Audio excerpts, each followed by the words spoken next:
Hey everyone, Piano Man Chuck here. Boy, it's kind of funny not to have a piano in front of me, but today I've done something a little bit different.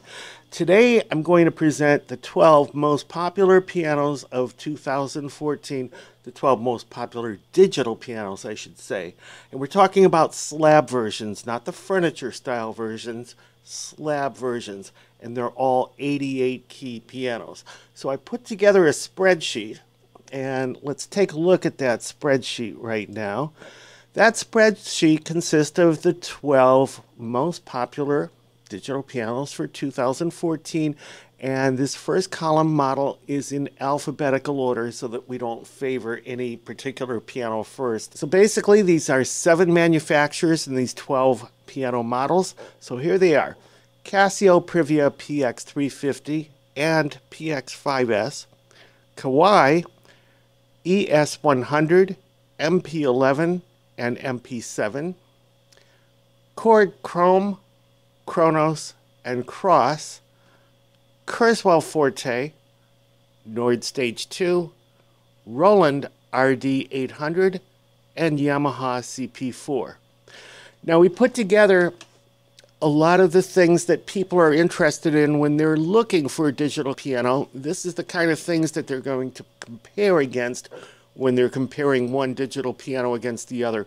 And a lot of that seems to be physical, like length, depth, and height, as far as weight.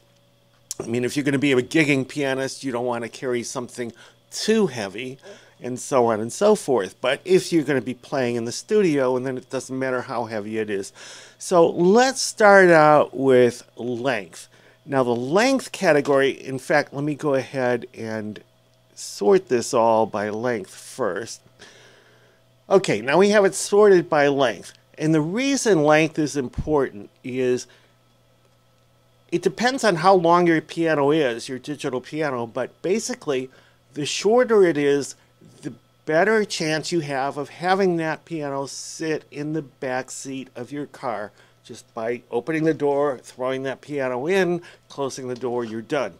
And a lot of times when you have the pitch bend and modulation wheel to the left of the keys rather than above the keys, that's going to add length to that particular keyboard.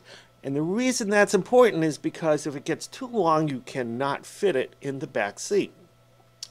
You'll have to fit it diagonally, where you fold down the passenger seat in the front and put it in diagonally between the front passenger seat and the rear side of the driver's seat. So that makes a difference, because if you're putting it in diagonally, you can't take a passenger with you. So let's take a look at that category, length. The shortest in length is the Nord Stage 2. And one of the reasons the Nord Stage 2 is one of the perfect gigging stage pianos. So 50.7 inches, and we'll go all the way to the longest would be the Chord Kronos. And when we say Kronos here, we are actually talking about 3 different Kronos models: the Chord Kronos Original, the Chord Kronos X, and the Chord Kronos 2. They all have the same specifications, and each can be updated to become the latest version of their offering, which right now is the Chord Kronos 2. I have the original Chord Kronos, and I have updated it to become equivalent to the Chord Kronos 2. So, with that in mind, let's go ahead and actually you want to freeze this or pause this on your video if the length is important, because right now it's sorted by length from the lowest to the highest lengths. Next, depth. Now, for some people, that is a important consideration because they just don't have the room for something that's going to be pretty deep. So let's just really quick sort this by depth. Okay, so if depth is important to you, it's sorted right now by depth. So pause this so you can see the comparisons between the shortest depth and the longest depth. The shortest being the Casio Privia PX350 and the longest being the Kawai MP11. And that Kawai MP11 is long because they have the longest key sticks in the industry that's balanced on a fulcrum, and you know, it's wooden. It's the closest to a concert grand piano. And as far as going into the other end of the spectrum, the Casio Privia PX350 and PX5S, which is pretty much the same depth.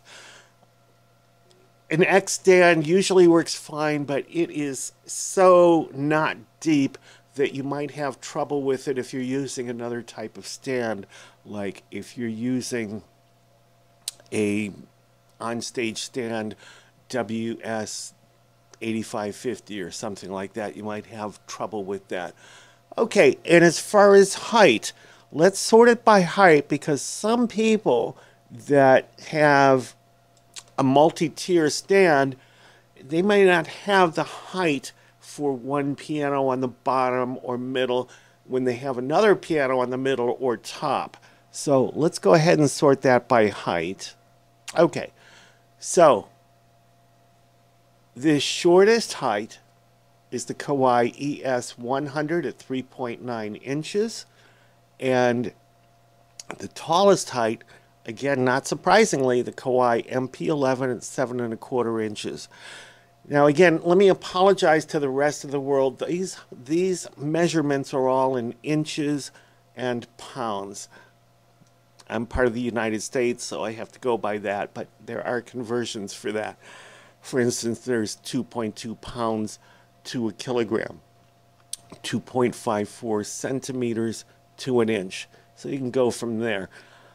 All right, now let's go with weight. That seems to be a real important consideration for gigging pianists, because you don't want to break your back. So let's go ahead and sort this by weight. Okay, so we'll see that the lightest is the Casio Privia PX350 at 24.35 pounds. And again, the Casio Privia PX5S at 24.47, pretty much the same thing. And the heaviest, again, not surprisingly, the Kawai MP11 at 71.5 pounds. So far we are seeing that the Kawai MP11 has the greatest dimensions and the heaviest weight, and there's reasons for that. I mean, if you want a digital piano that's going to feel just like a concert grand piano, you have to have that kind of size and you have to have that kind of weight. And again, not surprisingly, the Casio Privia PX350 and the PX5S, they have the shortest dimensions and the lightest weight, not surprisingly. And they are amazing pianos. Actually, I love to gig with the Casio Privia PX350. It does everything I need as a solo gigging pianist. I'll take other choices for other things, like when I'm with a band or anything like that, or for studio, but for performing as a solo pianist, the Casio Privia PX350 or the 5S, excellent choice. Now, a lot of people, they like a lot of voices built in. Voices, programs, patches, whatever you want to call it, they all mean the same thing. They just mean a different instrument or a variation of the same instrument. So let's go ahead and sort by voices. Okay, that's quite a range here. We'll see that the lowest amount of built-in voices is the Kawai ES100 at 19, and when we get to the other end of the spectrum, the Chord Kronos at over 1,500 built-in voices. Now, this doesn't include the various drum kits and drum sounds and drum patches and all that kind of thing. And the same thing with the Roland RD800. Both of those are well over 1,000 built-in voices. And when you include all the drum stuff, you're well into almost 2,000 or even beyond. So built-in voices, that might be important for a lot of people. And it looks like right in the middle here, the Nord Stage 2 at 400. And we're looking at the mean here. So, and other people, let's go by sensors. They like to have triple sensor technology. Some are okay with two sensor. The difference is if you're a classical pianist or you like to do a lot of trills and a lot of fast stuff, or you like to sustain stuff and you don't want that sustain to end when you lift the key up. You don't have to lift it all the way when you have a triple sensor technology. So let's go ahead and sort by number of sensors, dual or triple. Okay. And we find that 6 pianos have dual sensor technology. So if you're looking for whether you want 2 or 3 sensor technology, go ahead and pause this screen now so that you can go ahead and study that.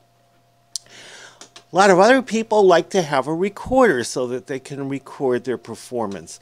So let's go ahead and sort by recorder, yes or no. Okay, we find out that only 3 models don't have a recorder: the Kurzweil Forte, the Nord Stage 2, and the Yamaha CP4. And those are all high-end stage pianos. The rest of them do have recording capability. But when you really have a high-end stage piano, you don't really need to have a recording capability. And the reason is, if you are playing with a stage piano, you are usually playing with a band. You're not recording just the piano, you're recording the entire band, and you're using a method other than USB recording that's built into a piano or whatever. You've got microphones for each instrument. You might have the left and right line outs for instruments such as the stage pianos to go into a mixing board, and so on and so forth. So that's an important thing right there. And a lot of people like to know what kind of polyphony that they have in their piano. Now, this video, polyphony, is beyond the scope of this video, so we're going to assume that you already know what polyphony is, and we're going to go ahead and sort by polyphony right now.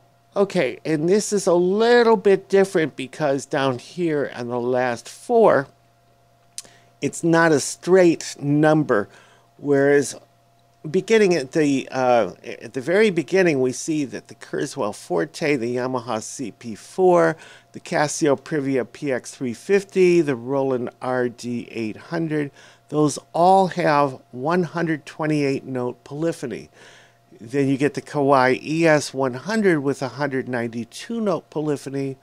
And then the next 3 with 256 note polyphony are the Kawai MP11, the Kawai MP7, and the Casio Privia PX5S. Then you get a little bit more complicated with the Chord Chrome, the Chord Kronos, the Nord Stage 2, and the Chord Cross. Those are varying degrees of polyphony depending on where you're at within there. Again, that is beyond the scope of what we're trying to cover here. But again, if polyphony is important to you, go ahead and pause this right here so that you can study what the polyphony readings are for each one of these digital pianos. The next thing is list price, which is kind of a joke, but I'll go ahead and sort by it anyway. Okay. When you're dealing with a list price, it's kind of a joke because the manufacturer sets a price that they think that it should be sold for, otherwise called MSRP or manufacturer suggested retail price. But the difference between MSRP and street price being the price that you can walk into just about any retailer and walk out with and expecting to pay for that particular piano. That's the difference between list or MSRP and street price. But again, the list price or MSRP is a joke because if you take a look at this, let's go over here to one of the most expensive pianos here, the Kurzweil Forte, with a list price of $5,295. And again, we're talking United States dollars. So, And then you go to the street price, the price which you can expect to pay going but to any retailer, $3,995. So even though it has the most expensive list or MSRP, it's not the most expensive street price. So let's go ahead and sort everything by street price, which is a more realistic figure of what you can expect to pay. Okay, so we have at the low end a street price of $699 for the Casio Privia PX350, and at the high end, $4,499 for the Nord Stage 2. The next most expensive being the Cord Chronos at $3,995 and the Kurzweil Forte at $3,995. Now that's the third most expensive, yet it's the most expensive on terms of the list price. That's why list price is a joke. You want to go by street price. Now, let me make a comment here. At the low end, the Casio Privia PX350 at only $699. Now, I have one of those, and that is one of my main go-to boards for gigging. As a solo pianist, I need a lightweight board that sounds good and feels good. And for me, that is actually the Casio Privia PX350. Now, I also have some of the higher end boards too. I just sold my Nord Stage 2. I have the Cord Chronos, and I love that board. That is a studio board. It's a workstation, so it's a little bit different than a stage piano. It offers a lot more than a stage piano.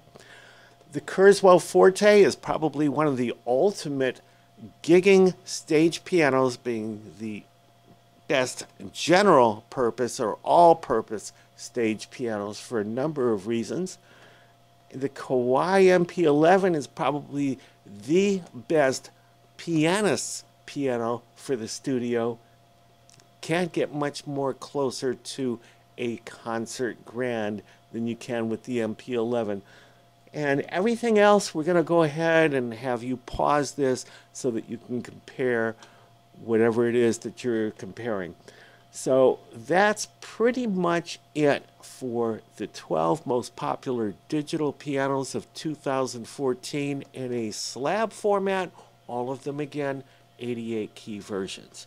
So I hope this has helped you out. Piano Man Chuck, peace out. Thanks for watching.